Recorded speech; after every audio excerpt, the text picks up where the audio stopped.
சின்ன மருமக சீரியல்ல அடுத்து என்ன நடக்க போகுதுன்னு பார்க்கலாம் வாங்க. அப்பத்தா சேதுவை உங்கள் வீட்டில் போய் சாப்பிடு அப்படின்னு சொல்லி அனுப்புனதுக்கு அப்புறமா சேதுவும் கோபப்பட்டுக்கிட்டு அவுட் ஹவுஸ் வந்து தோசை சுடுறதுக்கு முயற்சி பண்ணுறாரு.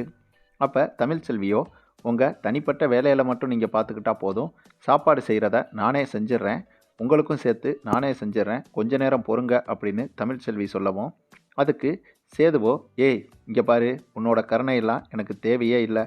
என்னோட துணியை துவைக்க சொன்னப்ப நீ என்ன சொன்ன? எனக்கு சேவை பண்ண ஒன்றும் நீ வரலை அப்படின்னு சொன்னேல. நீ உன் வேலையை இப்போ பாரு, நான் என் வேலையை பார்த்துக்கிறேன்னு சொல்லிட்டு தோசை ஊற்றுறதுக்கு சேது முயற்சி பண்ணுறாரு.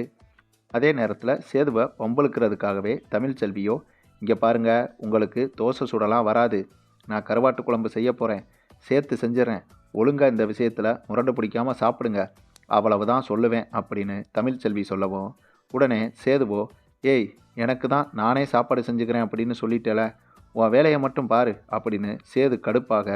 அதுக்கப்புறம் ரெண்டு பேரும் அவங்க சாப்பாட்டை செஞ்சுட்டு சாப்பிட்றதுக்கு வரும்போது சேது சுட்ட தோசை கருகி போய் கந்தரலோகமாக கிடக்குது.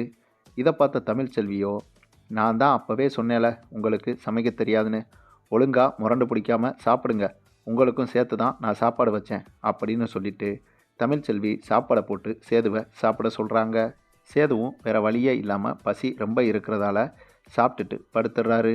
அதுக்கப்புறம் அடுத்த நாள் காலையில் இங்கே என்ன நடந்துச்சு அப்படின்னு தெரிஞ்சுக்கிறதுக்காக சாவித்திரி காலையிலேயே அவுட் ஹவுஸ் வந்து, சேது எப்பா சேது அப்படின்னு கூப்பிட, உடனே சேதுவும் வந்து என்ன அப்படின்னு கேட்க, இல்லைப்பா சேது, நேற்று பெரிய வீட்டில் சாப்பிட உட்காந்துருக்கும்போது அப்பத்தா உன்னைய இங்கே அனுப்பிருச்சாம்ல, இப்போ தான் நான் கேள்விப்பட்டேன், எனக்கு இப்போதாப்பா விஷயமே தெரியும், இல்லைனா நேற்றே உனக்கு நான் சாப்பாடு கொண்டு வந்து கொடுத்துருப்பேன்ப்பா, நீ சாப்பிட்டியாப்பா நேற்று அப்படின்னு சாவித்திரி நல்லவ மாதிரி கேட்க, அதுக்கு சேதுவோ, நான் சாப்பிட்டேன், தமிழ்ச்செல்வி வச்சு கொடுத்த சாப்பாடை தான் சாப்பிட்டேன் அப்படின்னு சேது சொல்லவும், சாவித்திரிக்கு கோபம் வந்து, ஏண்டி சொத்து பத்துக்கு ஆசைப்பட்டு அன்னைக்கு 1 கோடி வேணாம்னு சொல்லிட்டு இப்போ நீதிமன்றம் மூலமாக இங்கே வந்து இருந்துக்கிட்டு இப்படி சமைச்சு கொடுத்து திரும்பவும் பெரிய வீட்டுக்குள்ளே வந்து சொத்து எல்லாத்தையும் அனுபவிக்கலாம் அப்படின்னு நினைக்கிறியோ?